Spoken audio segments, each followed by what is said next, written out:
Ok, bienvenue à tous à ce cours de métaphysique. Je lance l'enregistrement, normalement vous devriez l'avoir, mais récemment il y a eu des petits problèmes avec leur système, donc c'est possible que ça rate. Donc peut-être que voilà, ce cours ne sera pas enregistré, soyez attentifs. Non, ceci dit, bienvenue à cette séance. Donc comme le professeur Massin vous l'a dit la semaine passée, c'est moi qui vais m'en occuper aujourd'hui. Je pense que je connais la plupart d'entre vous, peut-être pas la plupart, mais j'en connais beaucoup. Si jamais vous ne me connaissez pas, je me présente. Donc, je m'appelle Antoine Taillard. Je suis l'assistant du professeur Massin et jusqu'à début de cet automne, j'étais encore doctorant. Et voilà, j'ai fini mon doctorat euh, récemment. J'ai beaucoup travaillé en métaphysique, notamment sur des questions de composition et également en modalité, en philosophie des modalités. Je vais en parler un petit peu. Donc voilà, sur le type de sujet que j'ai traité aujourd'hui. Ok, sans plus d'introduction, on va passer aux choses sérieuses, à la métaphysique. Par cette froide matinée, je- j'étais à Oxford l'année passée et j'ai visité, ils ont une magnifique bibliothèque. Euh, et notamment, il y a une bibliothèque très ancienne avec des manuscrits précieux. Et bah, évidemment, une bibliothèque médiévale, avant euh, l'invention de l'électricité ou le chauffage plus efficace, le seul moyen de se chauffer, c'était à la flamme. Et les flammes, c'était interdit des entrées dans la bibliothèque. Et donc, j'ai appris qu'il y a au moins 2 personnes qui sont mortes de froid. Voilà. Si vous vous dites des fois, vous hésitez, est-ce que j'aime la philosophie, est-ce que vous aimez assez la philosophie, il faut être prêt à mourir de froid pour faire de la philosophie. Et je pense qu'aujourd'hui, c'est bien parti. Bon, on espère que ça va se réchauffer un peu. Ok. Euh, alors, quel est le sujet aujourd'hui? Les modalités, peut-être que c'est pas sûr, vous avez peut-être entendu croiser ce terme dans vos lectures ou dans le cours du professeur Massin, mais je ne vous entendrai pas rigueur si vous ne saviez pas ce que c'était. Euh, et donc, laissez-moi introduire le sujet. Donc, ce qu'on va parler, notre point de départ, ça va être cette notion d'énoncé. Donc, un énoncé, c'est juste une phrase affirmative, une phrase susceptible d'être vraie ou fausse. Donc là, je vous ai mis des exemples. Alors, le cours n'est pas à propos des notions d'astronomie de nos systèmes solaires, c'est juste que c'est des exemples qui sont assez faciles. C'est, je pense, pas très controversé de les classer entre vrai et faux. Et plus ou moins devriez tous et toutes être plus ou moins familiers avec. Si ce n'est pas le cas, vous apprendrez des choses sur le système solaire. Ok, donc on commence de cette notion de vrai et faux, mais parmi les énoncés vrais, on peut faire une autre division. On peut subdiviser les énoncés vrais en deux. Et voilà la subdivision que j'ai en tête. Et je vous laisse peut-être quelques secondes pour me dire euh, qu'est-ce que, quelle est cette subdivision. Comment est-ce que vous labelliseriez les colonnes ici? Je vais réfléchir.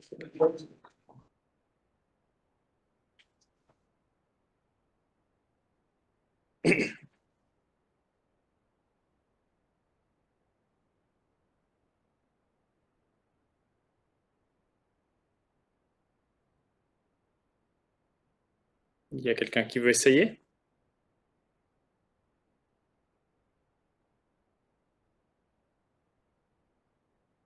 Personne qui a une idée ou personne que se lancer? Mais Oui, Giacomo? dans la première colonne, il s'agit plutôt des universaux, tandis que dans la deuxième, peut-être c'est plus particulier. Dans le sens, la formule A à l'envers est existentielle et Ouais, universelle. alors vous avez raison, il y a quelque chose d'un peu plus général dans la salle de gauche. C'est pas une question d'universaux ou de particuliers ici. Donc je sais que c'est ce que vous avez fait le cours passé, mais là on fait une pause. Oui? Oui, exactement. C'est ce que j'avais en tête. Donc, j'ai dit tautologie, une autre manière de dire cela, de manière un peu plus générale, moins précise, c'est de dire que les énoncés de la colonne de gauche sont des énoncés nécessairement vrais. Et ceux de la colonne de droite ne sont pas nécessairement vrais. Ils sont vrais, mais pas nécessairement vrais. Okay, donc là, c'est une subdivision qu'on peut faire parmi les énoncés vrais. On peut les distinguer entre ceux qui sont nécessairement vrais et ceux qui ne sont pas nécessairement vrais. Et puis, vous vous en doutez bien, on peut faire la même chose parmi les énoncés faux. On peut distinguer ceux qui sont nécessairement faux, comme par exemple Vénus est une planète et Vénus n'est pas une planète, ou Vénus est une planète et une lune. Là, peut-être que c'est nécessairement faux seulement si vous définissez une lune d'une certaine manière qui implique que Lune ne peut pas être une planète, mais vous avez également des énoncés qui ne sont pas nécessairement faux. Ok, et pourquoi je vous présente ces distinctions? Eh bien, parce que c'est cette distinction qui va nous occuper aujourd'hui, c'est de cette distinction dont on parle lorsqu'on parle de modalité. Alors, pourquoi ce terme de modalité? Voilà, je vous ai donné des définitions, si vous allez voir sur le dictionnaire, donc le dictionnaire fait par la même fondation qui maintient Wikipédia, enfin, dictionnaire crowdsource donc. Une modalité, c'est défini comme une qualité, une manière d'être. Et il donne des exemples, la glace et la vapeur sont des modalités, des manières d'être de l'eau.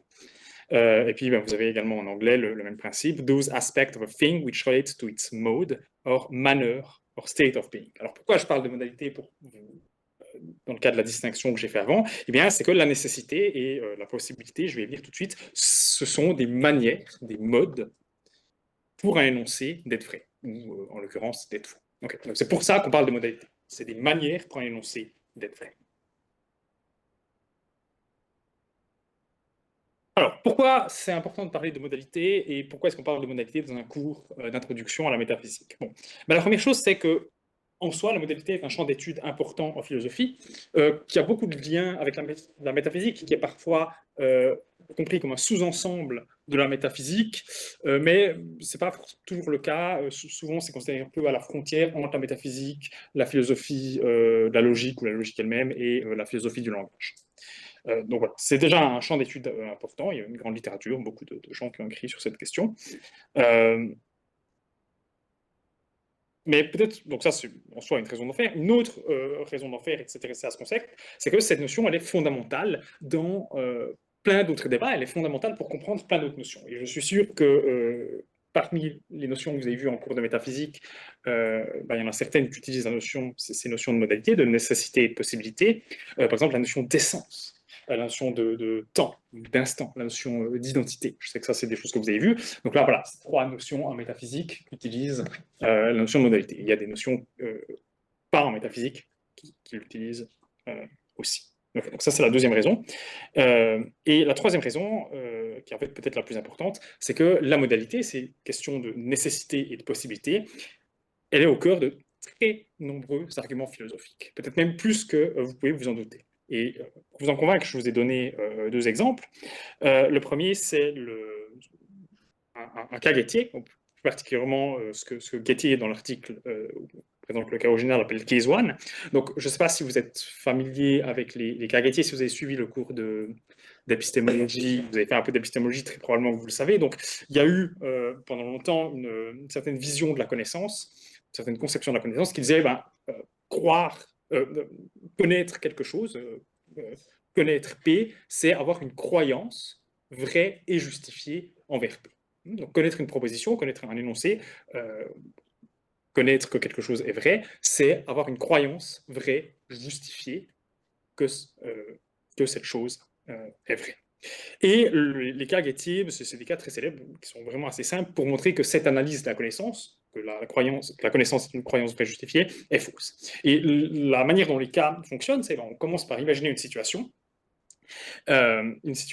où quelqu'un a une croyance vraie justifiée que P, mais ne sait pas que P. Alors, vous allez regarder l'article original pour voir exactement comment ça marche dans le cas Gettier, c'est assez facile d'en créer des autres. Mais l'idée, c'est qu'à partir de cette situation, en général, ce qui est en fait important, et ce n'est pas tout le temps dit explicitement, mais ce qui est important ici, le point, c'est qu'il est possible que, en l'occurrence dans le cas Gettien, le personnage s'appelle Smith, et une croyance vraie est justifiée, mais que ce personnage, Smith, ne sache pas que le candidat a choisi de PS. Hein. Donc, il est possible. Donc là, on a la notion de modalité. Et grâce à ça, la deuxième prémisse vient de dire, si l'analyse de la connaissance que vous proposez est vraie, si la connaissance est d'une croyance vraie et justifiée, alors, ça ne devrait pas être possible.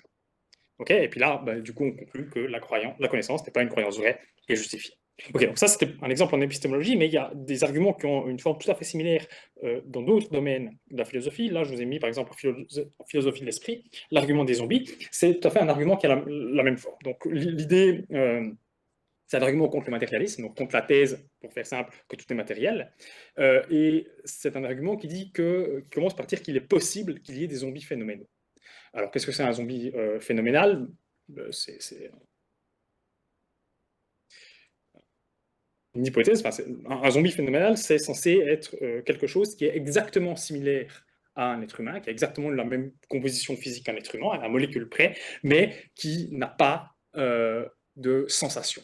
Par exemple, il est incapable de ressentir de la douleur, il est incapable de voir du rouge. Et donc l'argument dit, ah, mais s'il est possible qu'il y ait des zombies phénoménaux,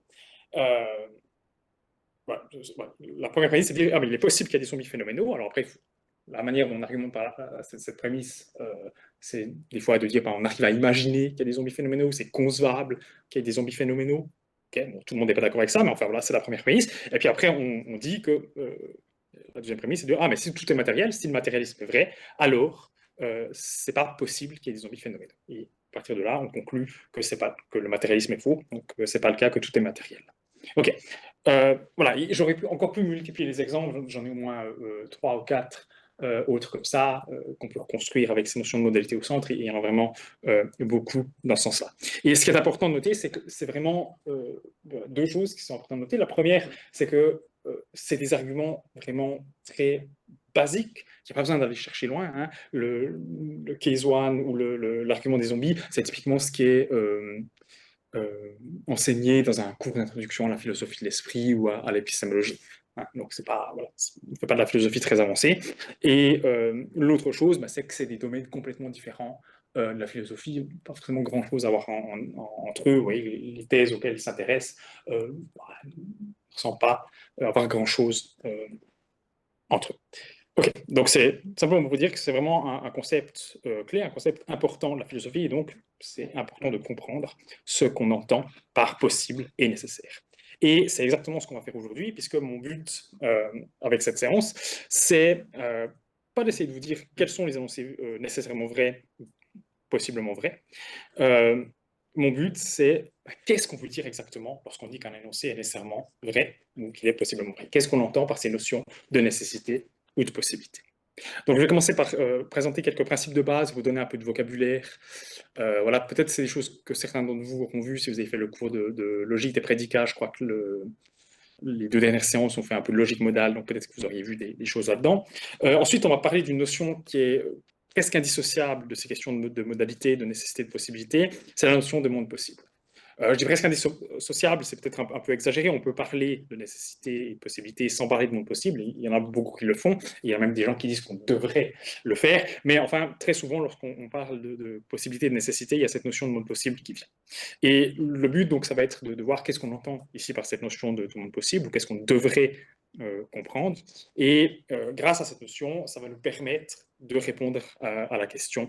Donc, qu'est-ce qu'on dit exactement lorsqu'on dit qu'un énoncé est nécessaire ou possible. Okay. Et puis la quatrième partie, j'ai mis en parenthèse parce que je doute qu'on aura le temps d'y arriver. Ça dépend si vous avez des questions ou pas. Voilà, je vous parlais d'épistémologie des modalités, donc quels sont les moyens de savoir qu'un énoncé est vrai ou faux. Voilà, c'est un peu une question séparée, mais je pense qu'elle est assez importante et qui vient naturellement lorsqu'on réfléchit à ces questions de modalité. Ok, une chose que je dois vous dire, c'est que la philosophie des modalités, enfin, dès qu'on entre dans ces notions de modalités, ça devient souvent assez technique, rapidement.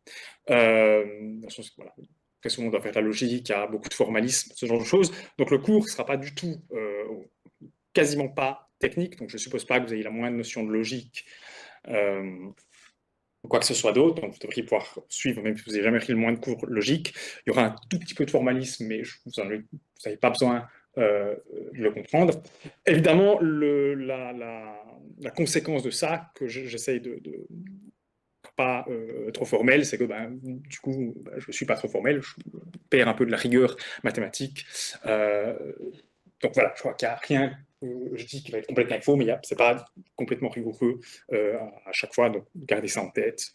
Voilà. Et je vous ai donné des références aussi pour que vous puissiez aller pousser un peu plus loin vos recherches si ça vous intéresse.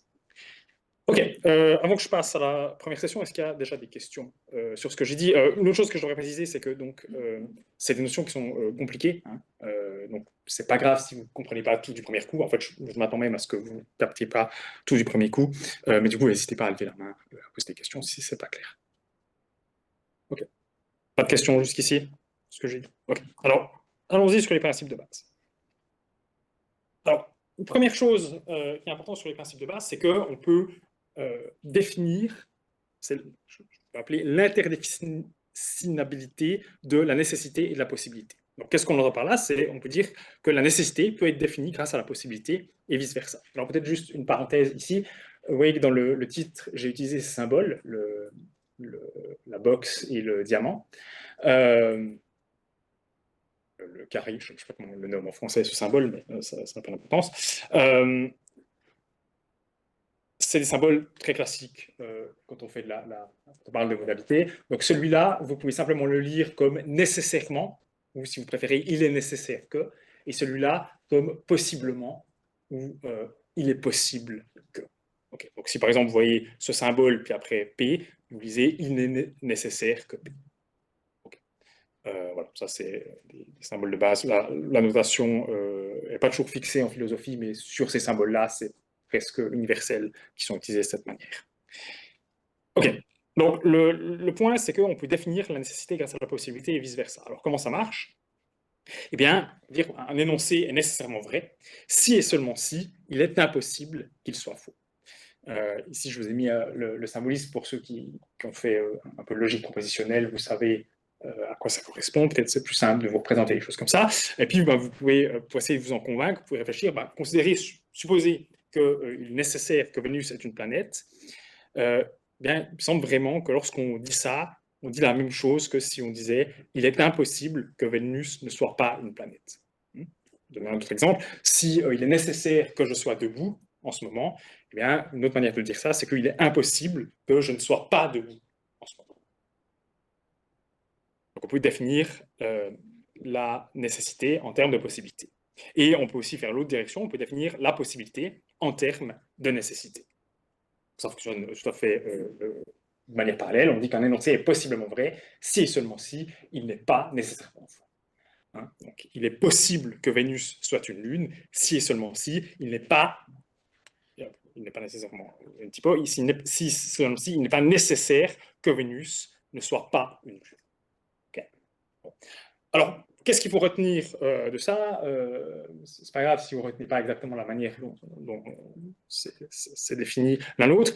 L'important, c'est que, en fait, je vais parler de nécessité, je vais parler de possibilité, je vais passer de l'un à l'autre rapidement, mais au final, c'est la même notion. C'est quasiment la même notion, puisque j'aurais pu parler que de nécessité ou que de possibilité. Voilà. Et on voit qu'on arrive très simplement à rattraper l'une à partir de l'autre. Okay, donc tout ce que je vais dire sur la nécessité va s'appliquer également sur la possibilité. C'est toujours très facile de passer de l'un à l'autre. C'est ça qu'il faut garder en tête. Ok, alors maintenant, peut-être un peu de vocabulaire. Il y a le terme qui arrivait avant, le terme de contingence, le terme de nécessaire, de possible. Peut-être que, je crois que le professeur Massin a une slide dans ses produits pour mots, il a un schéma comme celui-là, mais ce n'est pas le cas. Donc, qu'est-ce qu'on voit ici? Donc, c'est une manière de représenter l'espace logique des modalités.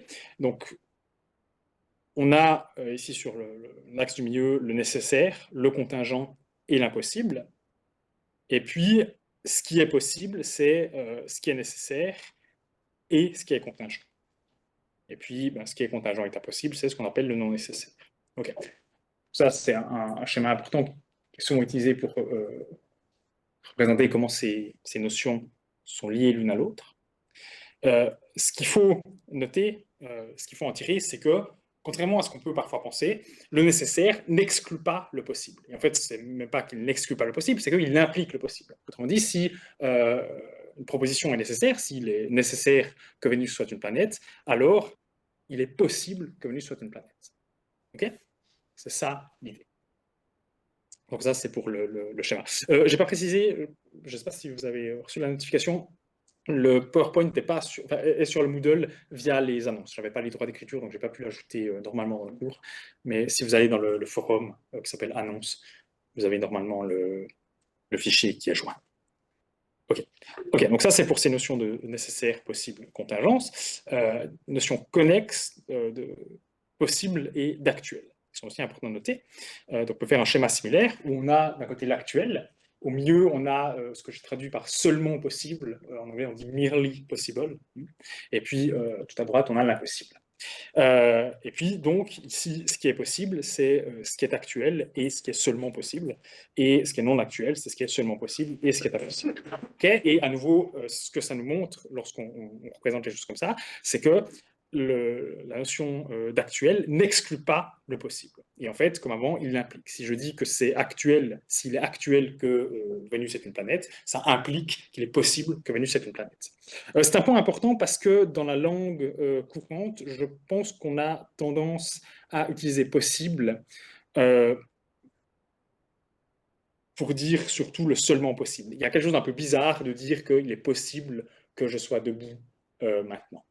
Okay, c'est pas choquant non plus, et je pense que vous comprenez, mais en général, le terme possible est souvent utilisé pour exprimer des pures possibilités, des possibilités, des mere possibilities. Okay, c'est l'idée, pas actuelle. Mais tel qu'il est utilisé de manière technique dans le domaine, c'est le possible, ça recouvre l'actuel et le seulement possible. Okay. Donc ça, c'est bon, c'est juste des questions de vocabulaire, il faut noter. Ok. Est-ce qu'il y a des questions jusque-là? C'est clair? Ok. Une chose que vous avez peut-être remarqué dans ce que j'ai dit et ce que j'ai écrit, j'ai tantôt parlé en disant une proposition, un énoncé est possible, tantôt en disant il est possible que Vénus soit debout. Alors, c'est une distinction qui est importante ici à faire, enfin, qui est importante à garder en tête.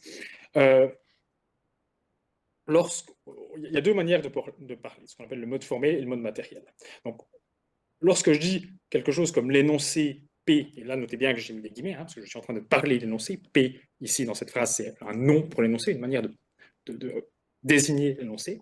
L'énoncé P est nécessaire, possible, contingent, actuel, etc. Ça revient à dire il est nécessaire, possible, contingent, actuel, etc., que P. Et notez bien qu'ici dans la deuxième phrase, P, il n'y a pas de guillemets, je ne suis pas en train de parler de P, je suis en train d'utiliser P. Okay, donc, si je dis l'énoncé Vénus est une planète et nécessaire, possible, contingent, actuel, c'est la même chose que de dire il est nécessaire, possible, contingent, actuel que Vénus est une planète. C'est l'idée. Et donc, dans le premier cas, on dit qu'on est en train de parler au mode formel. Alors, la terminologie ici n'est pas très heureuse. Le mode ici, ça n'a rien à voir avec le type de mode, de modalité dont je suis en train de parler, du nécessaire et du possible. Voilà.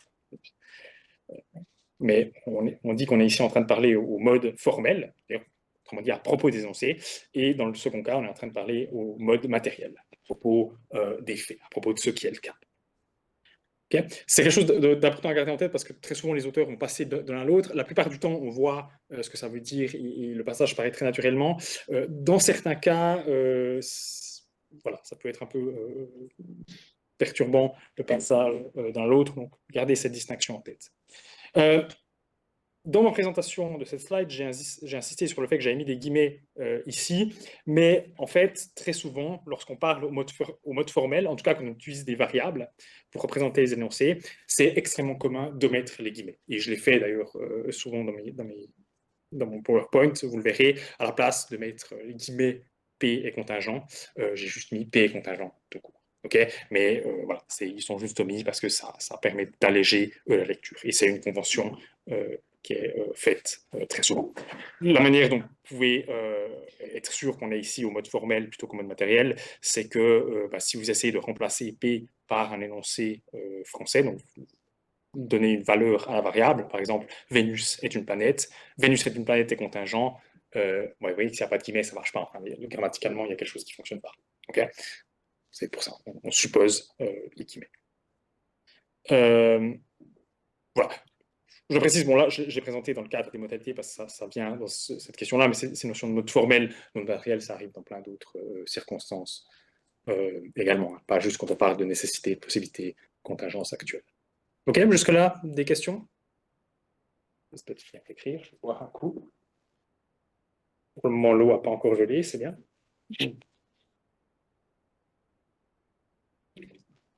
Peut-être qu'on y va un petit peu plus dans l'épistémologique là, mais comment on fait avec des énoncés, par exemple, Pluton en planète? Il était vrai il y a quelques années, il n'est plus vrai maintenant. Comment on le met dans le domaine du possible, du contingent? Ah, ok. Alors, faites-nous votre question. Et puis, si d'ici la fin de la présentation, je n'ai pas répondu, ou c'est pas clair, vous la reposerez. Ou je reviendrai dessus si je me souviens. Et je pense que certaines choses que je vais dire ont un lien avec. Mais oui, c'est une très bonne question. Et en fait, pour anticiper un petit peu, une bonne partie de la philosophie des modalités, enfin, cette notion de modalité, j'aurais dire, c'est que ça va nous permettre de rendre compte de ce genre de choses. Le fait que les énoncés peuvent changer de valeur de vérité au cours du temps, par exemple, dans différents contextes. Okay. Mais je n'anticipe pas trop. Pas d'autres questions?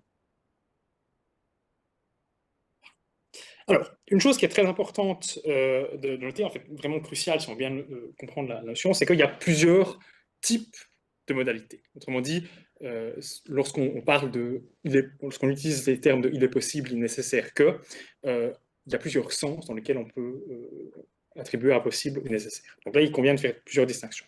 La distinction peut-être la plus fondamentale, c'est entre ce qu'on peut appeler modalité objective d'une part et épistémique d'autre part. Notez que la modalité objective, elle est parfois aussi appelée métaphysique, par opposition à épistémique.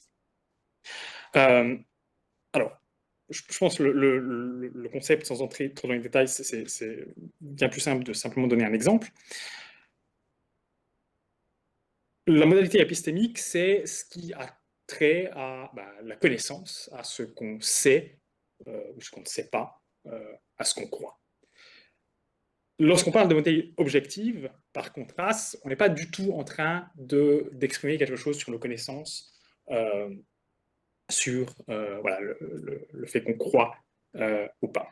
Donc, pour vous donner un exemple, une chose à noter, c'est que dans le langage courant, les modalités, et en particulier le terme possible, elles sont très souvent utilisées dans un sens épistémique. C'est beaucoup plus naturel de les utiliser comme modalité épistémique. Donc typiquement, dans le langage courant, si je vous dis quelque chose comme « il est possible qu'il y ait de l'eau liquide sur Europe », donc Europe c'est une lune de Jupiter, la manière charitable, la meilleure manière d'interpréter cet énoncé, dans la plupart des contextes, ça va être de dire que je suis en train d'exprimer un doute sur le fait qu'il y ait de l'eau sur Europe.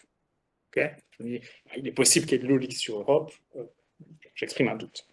Peut-être qu'il y en a, peut-être qu'il n'y en a pas, on ne sait pas. Ici, ce qu'on va faire, c'est s'intéresser tout d'abord à la possibilité objective. Alors, j'ai mis d'abord parce que certaines choses que je vais dire sur la possibilité objective sont tout à fait applicables lorsqu'on parle des modalités épistémiques. Ce n'est pas deux notions absolument distinctes. Mais ce qu'on a en tête en premier, c'est les modalités objectives, la possibilité objective en particulier. Donc, qu'est-ce qu'on entend pour donner un exemple? Lorsqu'on peut parler de possibilité objective, l'énoncé « il est possible que Vénus soit cubique », c'est un énoncé qui est intéressant. Intéressant dans le sens que ce n'est pas immédiatement clair s'il est vrai ou faux. Alors que vous voyez, si on l'entend au sens épistémique, il est possible que Vénus soit cubique, bon, c'est pas comme il est possible qu'il y ait de l'eau liquide sur Europe. Non, évidemment, j'ai aucun doute sur le fait que, effectivement, Vénus n'est pas cubique. Okay, et j'espère que c'est également le cas pour tout le monde ici. On ne sait pas qu'il y a effectivement une doute sur le fait que Vénus ne soit pas cubique. Donc lorsqu'on dit il est possible que Vénus soit cubique, on n'est pas en train d'exprimer un doute. Mais voilà, mais toutes les phrases, en fait, y compris les phrases que j'ai donné un exemple avant, peuvent avoir cette importance objective, exprimer une possibilité objective. Donc je peux tout à fait dire, en parlant de possibilités objectives, il est possible qu'il y ait de l'eau liquide sur Europe. Et si je fais ça, de la même manière que lorsque je dis il est possible que Vénus soit cubique, je n'exprime pas un doute sur le fait qu'il y a de l'eau. Ça ne veut pas dire que je prends position sur le fait qu'il y ait de l'eau sur Europe ou sur le fait qu'il n'y ait pas de l'eau sur Europe, mais ce n'est pas la question. Okay, c'est pas ce qui est en jeu. Vous allez me dire, mais du coup, qu'est-ce qui est en jeu? C'est pas très clair et c'est des choses que je vais essayer de clarifier pendant ce cours ici. Ok, c'est ça. Mais donc ça, c'est une notion déjà à garder en tête.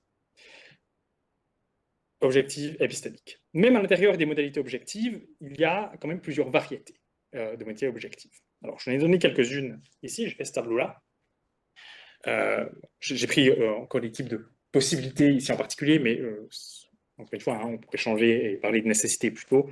Le passage l'un à l'autre n'est pas très compliqué.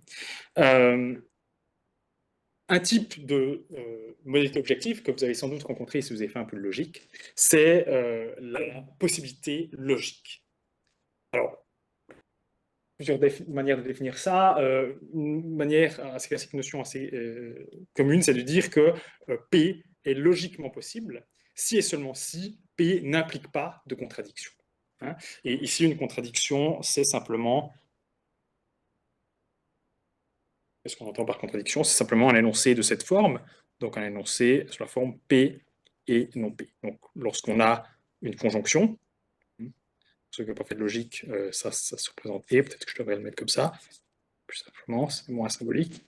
Là, ça c'est deux manières d'exprimer la même chose. Donc vous avez simplement une conjonction où vous avez un énoncé et puis la négation de cet énoncé. Donc Vénus est une planète et Vénus n'est pas une planète. Ça, c'est une contradiction. Donc si vous avez un énoncé qui implique un énoncé de cette forme, eh bien, l'énoncé n'est pas logiquement possible. Et dans le cas contraire, il est logiquement possible. Donc là, je vous ai mis des exemples. Voilà. Vénus est cubique, c'est logiquement possible, hein, ça n'implique pas de contradiction. Par contre, Vénus est, il n'est pas cubique, ça, c'est logiquement impossible. Okay. Donc ça, c'est une notion de possibilité, de modalité objective, mais il y en a des tas d'autres. Je vous ai mis au tableau, on peut parler de possibilité conceptuelle, par exemple. Donc, possibilité conceptuelle, c'est la compatibilité avec nos concepts ou avec nos définitions. Des fois, c'est pas très clair quelle est la différence avec la possibilité logique. De la manière dont j'ai défini les choses, je pense que il y a quand même une distinction nette, puisque Vénus est une sphère cubique, ça ne semble pas être une impossibilité au sens logique, ça ne semble pas impliquer de contradiction à proprement parler.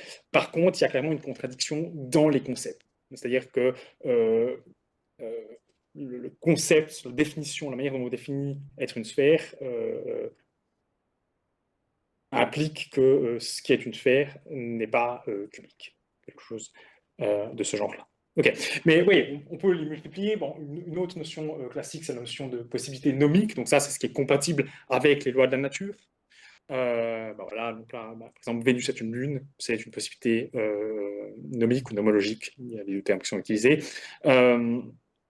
Alors que Vénus est cubique, probablement, bon, je ne suis pas physicien, mais ce n'est pas une possibilité nomique. Les lois de la nature font que Vénus ne pourrait pas être cubique.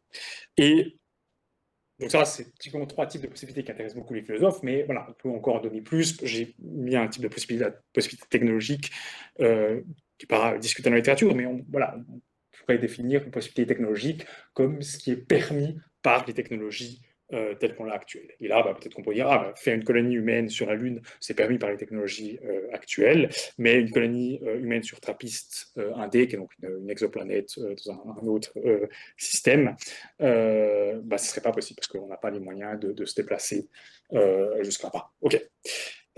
Dernière chose, alors là, il faut faire attention, dans les modalités objectives, on parle parfois de modalités métaphysiques, de possibilités métaphysiques. Alors, parfois, comme je l'ai dit avant, possibilité métaphysique, ça veut juste dire possibilité objective. Parfois, c'est pas juste synonyme. Malheureusement, c'est pas toujours très clair ce que les gens qui utilisent ce terme lorsque vous lisez entendent par là. En fait, très souvent, lorsque vous allez lire quelque chose en philosophie des modalités, vous allez avoir une petite note en bas de page où vous dire mais moi, ce qui m'intéresse, c'est la possibilité métaphysique ou la nécessité métaphysique. Et puis, voilà, on va un peu laisser là. Et c'est pas toujours très clair quelle est la définition ici précise de la notion. Par contre, ce qui est clair, c'est ce que les gens, quand je dis les gens, les philosophes, en général admettent comme métaphysiquement possible ou impossible, quelque chose comme une possibilité logique ou conceptuelle est considéré en général comme impossible.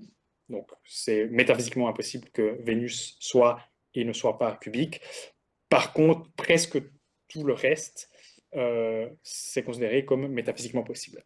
Il y a en fait beaucoup de débats, il y a des cas qui sont débattus, et peut-être que vous en avez vu quelques-uns dans le cours. Est-ce que c'est métaphysiquement possible que moi, je sois né d'autres parents? Voilà. Ah, ça, c'est une question. C'est une question en métaphysique. C'est une question sur l'essence des origines en particulier. Ça c'est typiquement des questions débattues. Donc, c'est pas toujours très clair, mais c'est souvent cette notion de modalité métaphysique qui est en jeu ici. Ok, donc juste pour récapituler, on a modalité objective d'une part, épistémique d'autre part. Nous, ce qui nous intéresse ici, c'est premièrement les modalités objectives, et même à l'intérieur des modalités objectives, on peut en définir plein de types. Je vais en donner plusieurs, mais on pourrait en avoir des autres. Est-ce qu'il y a des questions jusqu'ici? Oui? Modalité mnémique, quand c'est objectif mnémique, est-ce que du coup ça ne rejoint pas un peu épistémique? Alors, pourquoi est-ce que... Doute. Alors, pourquoi est-ce que vous pensez que dans ce cas, on aurait un doute? Parce que du coup, si on dit il est possible que Vénus ait une lune, c'est ça devient ça. Oui, oui. On a vraiment un doute, non? Alors, si vous utilisez la notion de... Alors, oui, pour répondre à votre question, effectivement, il y a plein de cas où on aura à la fois une possibilité épistémique et une possibilité objective. Il y a, par exemple, je vous ai donné l'exemple avant, est-ce que c'est possible que je sois né de parents différents? Là, bah, typiquement, on a les deux. On a à la fois une possibilité objective, on peut se demander... voilà, non, là, cet exemple n'est pas bon. Mais après, celui que j'ai mis là, il est possible qu'il y ait de l'eau sur Europe. On a à la fois quelque chose où on peut avoir un doute, mais également une possibilité objective de ce côté-là. Et je pense qu'ici, c'est un cas similaire.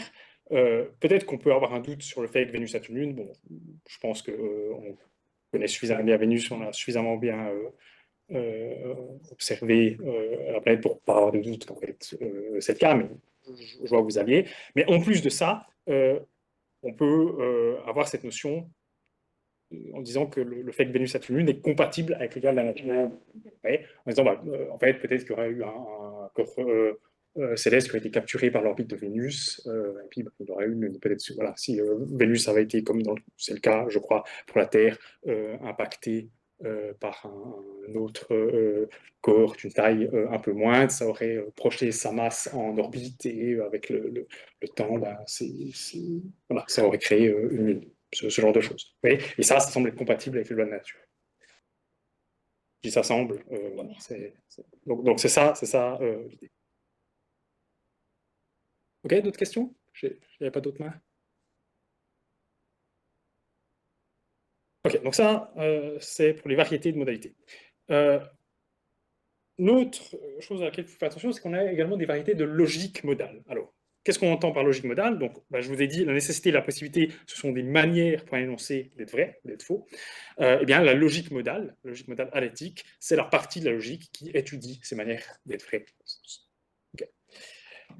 Mais, en fait, en plus des logiques modales alétiques, et c'est vraiment cette notion de modalité alétique qui va nous intéresser ici, mais en plus de cette notion de modalité alétique, il y a d'autres logiques modales qui étudient une notion similaire. Et là, je vous ai mis un tableau de Gerson. Un manuel, il est dans les références du PowerPoint, si ça vous intéresse, où en fait, on a des opérateurs qui se comportent un peu comme il est nécessaire que ou il est possible que. C'est notamment le cas des opérateurs tensés, donc il sera tout le temps le cas que, etc. Les opérateurs déontiques, par exemple, il est obligatoire que, il est permis que. Et puis également voilà, les logiques locatives, logiques doxastiques, logiques épistémiques, ça se comporte, et ça peut être surprenant de prime abord, mais d'un point de vue logique, la manière dont on utilise ces opérateurs se comporte de manière similaire qu'il est nécessaire que et il est possible que. Ça va peut-être moins vous étonner avec ce que je vais dire tout à l'heure, dans la deuxième partie du cours, puisque en fait, vous allez voir que c'est des choses similaires qu'on essaie de capturer avec les notions de modalité alétique. OK. Donc maintenant, je peux passer à la notion des mondes possibles, mais avant ça, est-ce qu'il y avait des questions sur ce que je viens de dire, ou des interactions brûlantes, des choses que vous n'avez pas comprises? Bon, je passe à la notion de monde possible, puis je pense qu'après, en général, vous faites une pause. Hein. Ouais. Ok, parfait. Donc, je vais encore passer 10 minutes, je pense, là-dessus, puis après, on fera une pause. Ok, donc, la notion de monde possible, comme j'ai dit, c'est une notion qui revient tout le temps lorsqu'on parle de possibilité. Et pour vous l'expliquer, je vais faire un petit détour et je vais vous parler déjà de contexte. Donc, on a un problème, et c'est peut-être ce que vous aviez en tête dans votre question, Giacomo, que on a certains énoncés qui sont vrais dans ce qu'on peut appeler certains contextes. Si, je ne sais pas trop ce que ça veut dire, mais enfin, allons-y avec ce terme pour commencer. Donc, certains énoncés sont vrais dans certains contextes et faux dans d'autres contextes. Donc, je vais donner plusieurs exemples ici. Bah, bon, il pleut, c'est, je crois, pas vrai maintenant à Neuchâtel en ce moment, mais bah, c'était vrai il y a, je sais pas, 3 heures, et c'est sans doute vrai à d'autres endroits du monde. Okay, donc c'est ça l'idée qu'on a en tête. Plus ça peut être vrai à certains endroits et pas à d'autres. Les femmes suisses ont le droit de vote, ben, c'est vrai à certains moments, c'est vrai maintenant, mais il y a un siècle, c'était malheureusement pas vrai. Et puis, encore relativiser à des cultures, par exemple, il est inapproprié de se moucher en public, ben, c'est vrai dans certaines cultures et pas dans d'autres. Si c'est trop relatif pour vous, vous pouvez changer l'exemple et il est culturellement inapproprié, donc vous disiez inapproprié dans un sens comprend ces notions de relativisation à la culture, se moucher en public, et là, bah, c'est presque trivial que c'est vrai dans certaines cultures et pas dans d'autres. Et puis, bah, voilà, on peut encore multiplier les exemples de ce genre. Il est possible de se déplacer plus vite que la lumière, bah, c'est vrai dans certains univers fictionnels, mais pas dans d'autres. Alors, qu'est-ce qu'on entend par univers fictionnel ici? C'est pas très clair, mais peut-être vous pouvez imaginer, lorsqu'on parle d'une œuvre d'art, un univers fictionnel, ça peut être par exemple l'ensemble de ce qui est impliqué par si on prend un roman, l'ensemble de ce qui est impliqué par les phrases de ce roman. Bon, voilà. Je ne sais pas exactement ce qu'on dit, mais en tout cas, il y a cette notion qu'un énoncé peut être vrai dans certains contextes et pas dans d'autres. Okay, ça, c'est la première chose. Eh bien, l'idée clé, c'est cette idée qu'on va essayer de capturer avec la notion de monde possible, c'est que dire qu'un énoncé est possiblement vrai, c'est dire qu'il est vrai dans certains contextes. Et dire qu'il est nécessairement vrai, c'est dire qu'il est vrai dans tous les contextes. Et notez bien ici, je répète ce que je dis avant, notez bien que la possibilité n'exclut pas la nécessité. Et au contraire, parce que si un énoncé est vrai est vrai dans tous les contextes, eh bien, il sera également vrai dans certains contextes. Hein, donc, ce qui est nécessaire implique ce qui est possible, si on utilise cette notion-là. Okay. Bon, alors là, on commence à faire un pas vers cette notion de possible, mais vous me direz, c'est pas très utile parce que quel contexte, de quel contexte on est en train de parler? Est-ce qu'on parle de moment, de lieu? Est-ce qu'on parle d'une combinaison de contextes? Comment on fait? Ici, l'idée, c'est d'être le plus neutre possible. Se dire, ah, mais en fait, nous, ça ne nous intéresse pas, on veut juste capturer cette idée. Lorsqu'on parle de possible, on veut pas on va avoir un moyen de parler de manière tout à fait générale, parler de manière générique. Peut-être que dans des cas, on va parler de moments, peut-être dans d'autres, on va parler de lieux, de ce qui est culturellement approprié ou pas. Mais nous, ce qu'on veut étudier ça, c'est le faire de manière abstraite, sans prendre position.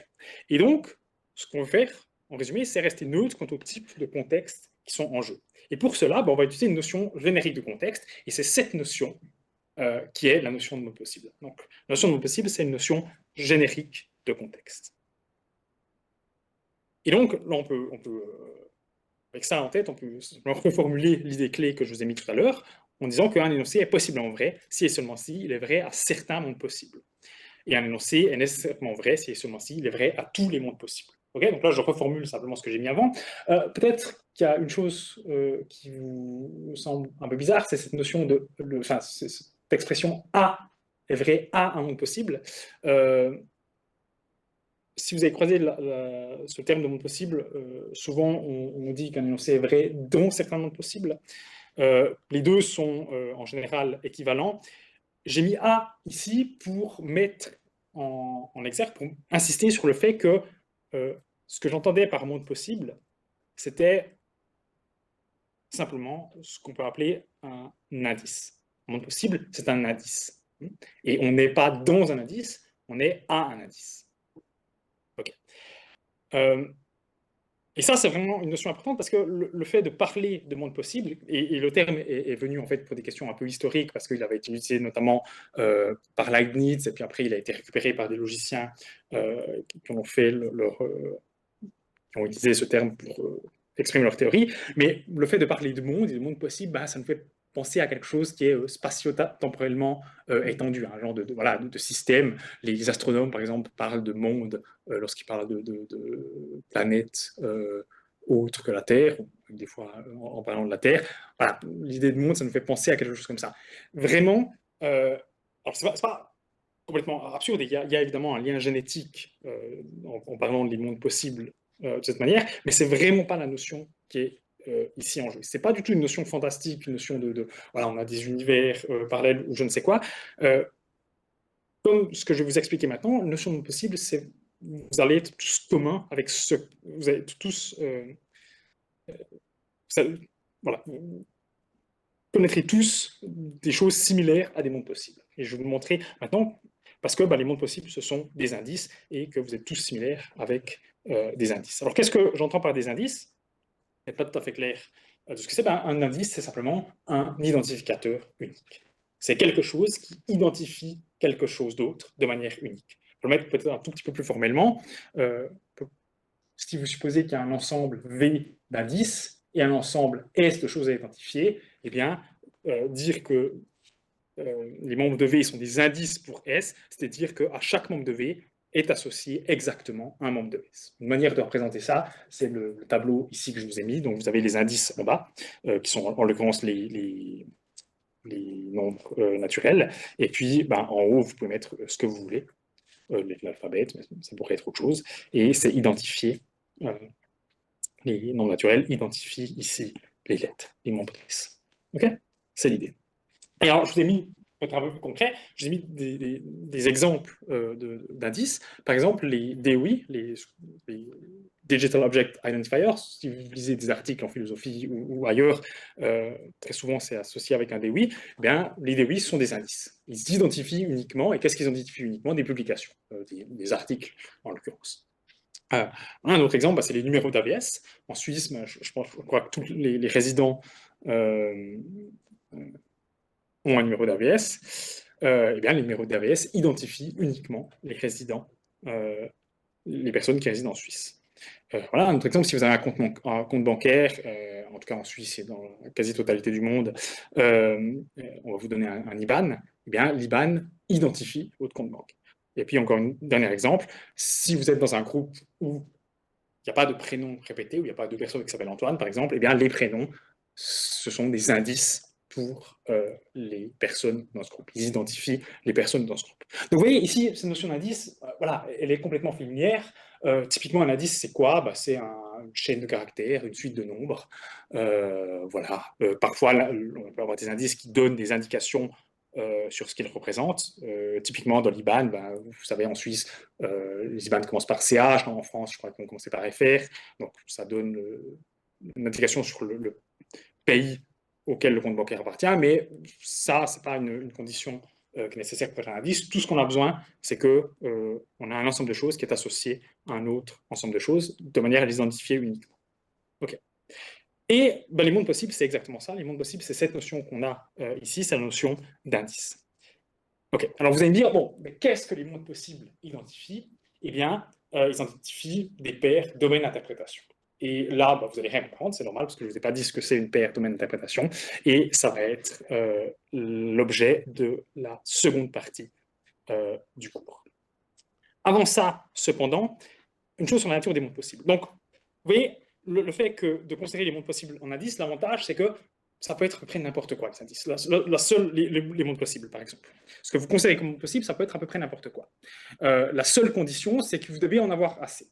Et ça peut être une condition importante parce que si vous avez beaucoup d'énoncés, si vous avez beaucoup de paires domaines d'interprétation, voilà, il faut quelque chose qui peut être assez grand. Ça peut être, dans certains cas, un problème. Mais ça peut être n'importe quel ensemble. Et typiquement, l'ensemble qui va être utilisé, c'est un ensemble de nombres naturels où, pour être plus précis, plutôt qu'utiliser les nombres naturels 1, 2, 3 directement, ce qu'on va faire, c'est utiliser un V et puis mettre le nombre naturel en indice, justement, en bas à droite, de cette manière. Ok. Voilà, et c'est juste ce caractère-là, ces choses ici représentent ces paires domaines d'interprétation. On va voir ce que ça veut dire. Rien ne nous oblige à faire ça, hein. On peut vraiment prendre n'importe quel type de chose pour être un indice. Je peux prendre des personnes, si j'en ai assez pour représenter les paires domaines d'interprétation, c'est OK. Voilà, c'est juste pratique de le faire avec ça, avec ces symboles ici. Alors, ça peut peut-être vous surprendre si vous connaissez un peu le débat sur la nature des mondes possibles, puisqu'il y a en philosophie des modalités un débat assez important sur la nature des mondes possibles. La notion donc, de monde comme indice que je vous ai présenté, c'est une notion qui est logique, même plus exactement sémantique. C'est une notion qui est utilisée lorsqu'on fait de la logique modale, de la sémantique modale. Et donc c'est une notion qui est vraiment très... Il n'y a pas grand-chose, en fait, derrière, comme je dis. Et c'est un avantage, justement, parce qu'on ne veut pas... on veut rester un neutre maximum. On ne veut pas commencer d'amener une théorie sur la nature des mondes possibles. Mais il y a d'autres théories sur la nature des mondes possibles, et le but de ces théories sur la nature des mondes possibles, c'est plus que de dire ce que sont vraiment les mondes possibles, parce que si vous prenez la notion de monde comme indice que je vous l'ai présenté, vous n'avez pas vraiment besoin d'autre chose, mais c'est de dire, d'expliquer d'où viennent la possibilité et la nécessité, d'expliquer qu'est-ce qui fonde la possibilité et la nécessité. Okay, je n'entre pas plus dans les détails sur la raison pour laquelle il y a ces théories, mais sachez qu'il y en a plusieurs, et une de ces théories, c'est ce qui est appelé parfois l'abstractionnisme ou l'ersatisme, dit plusieurs versions, mais en gros, c'est l'idée qu'un monde possible, c'est un ensemble maximalement cohérent d'énoncés de faits. Okay, donc vous avez des propositions, vous avez des énoncés que vous avez définis grâce à un langage, et dire un monde possible, c'est l'ensemble le plus grand que vous pouvez faire sans créer une contradiction. Okay, donc peut-être que vous aurez un monde possible où cette table est blanche et cette chaise est rouge, etc. etc. Par contre, vous n'aurez pas de monde possible où vous avez cette table est blanche et cette table n'est pas blanche. Bon. Okay. Une autre version qui a été développée notamment par Lewis dans un ouvrage célèbre qui s'appelle Sur la pluralité des mondes, On the Plurality of Worlds, mais ça a été traduit en français, c'est ce qui est appelé le concrétisme, ou ce que Lewis lui-même appelle, enfin je ne sais pas si c'est Lewis lui-même qui l'appelle comme ça, mais en tout cas, au moment où il a écrit, c'était la manière dont on appelait cette thèse, le réalisme modal. Et Louis, lui, il prend vraiment cette métaphore de monde possible au pied de la lettre, et il dit, un monde possible, c'est vraiment un système spatio-temporel. Hein, donc, on a un système spatio-temporel, il y a un autre monde possible. Donc, système spatio-temporel, c'est ce qui est étendu dans l'espace et le temps. Et donc, parler de monde possible comme système spatio-temporel, ce que ça implique derrière, avec nos connaissances même limitées en physique, c'est que on ne pourrait jamais se déplacer dans un autre monde possible. Mais ça ne veut pas. Louis dit, voilà, on a un système spatio-temporel qui est le nôtre, mais il y a également d'autres systèmes spatio-temporels qui sont ailleurs. Alors, le terme ici ailleurs n'est pas très utilisé, mais ailleurs dans l'espace modal. Et dans ces systèmes spatio-temporels, il y a d'autres choses. Par exemple, dit Louis, il y a peut-être quelqu'un qui me ressemble beaucoup, parce qu'il appelle une contrepartie, mais qui, à la place de debout, est assis maintenant. Et sa théorie, ça veut dire que ça c'est le cas, bien c'est possible que je sois assis. Ok, voilà. Donc, vous voyez, ça paraît... certaines personnes, en tout cas, trouvent la thèse assez folle, parce que ça nous admet, si on admet qu'il y a beaucoup de choses qui sont possibles, ça nous demande d'admettre beaucoup de choses tout court. Si vous pensez, par exemple, que c'est possible qu'il y ait des ânes parlants ou des lutins bleus, pour reprendre des exemples de Louis, vous devez admettre que quelque part, dans un autre système spatio-temporel, il y a des ânes parlants ou des lutins bleus. Okay. Évidemment, pas dans notre système spatio-temporel, mais il y en a quand même, dit Louis. Oui. Pas trop sûr d'avoir compris. Est-ce que si dans le concrétisme réalisme modal, on a une cohérence des énoncés ou pas? Je ne vois pas trop la distinction entre les deux. Alors, oui, alors, effectivement, c'est une bonne remarque.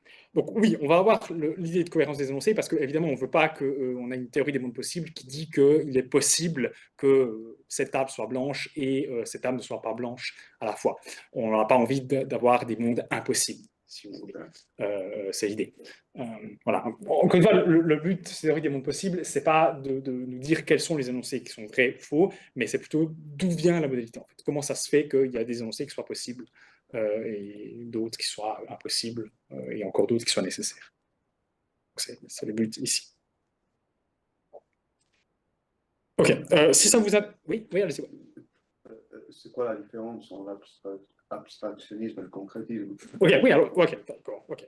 Ben, l'idée de l'abstractionnisme, c'est que on n'a pas besoin d'admettre, si vous pensez par exemple que c'est possible qu'il y ait des lutins bleus, vous n'avez pas besoin d'admettre qu'il y a des lutins bleus dans un autre système spatio-temporel, mais il y en a. Et ça, Louis, lui, va dire ça. Il dit, bah, si c'est possible qu'il y ait des lutins bleus, il y a des lutins bleus. De la même manière que il y a une table blanche.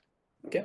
Si vous êtes abstractionniste, vous n'avez pas du tout besoin d'admettre ça. Tout ce que vous avez besoin de dire, c'est qu'il y a un ensemble maximalement cohérent de phrases à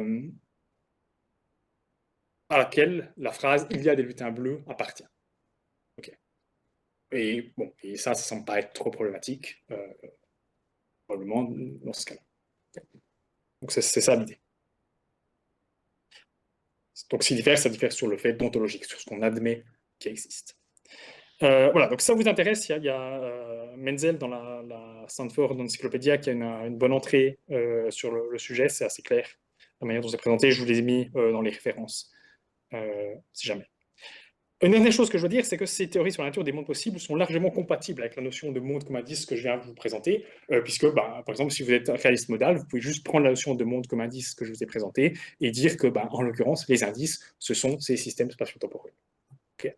Et même chose si vous êtes abstractionniste, asastiste, vous dites que les indices, ce sont ces ensembles de phrases, ces ensembles d'énoncés. Vous n'êtes pas obligé de le faire.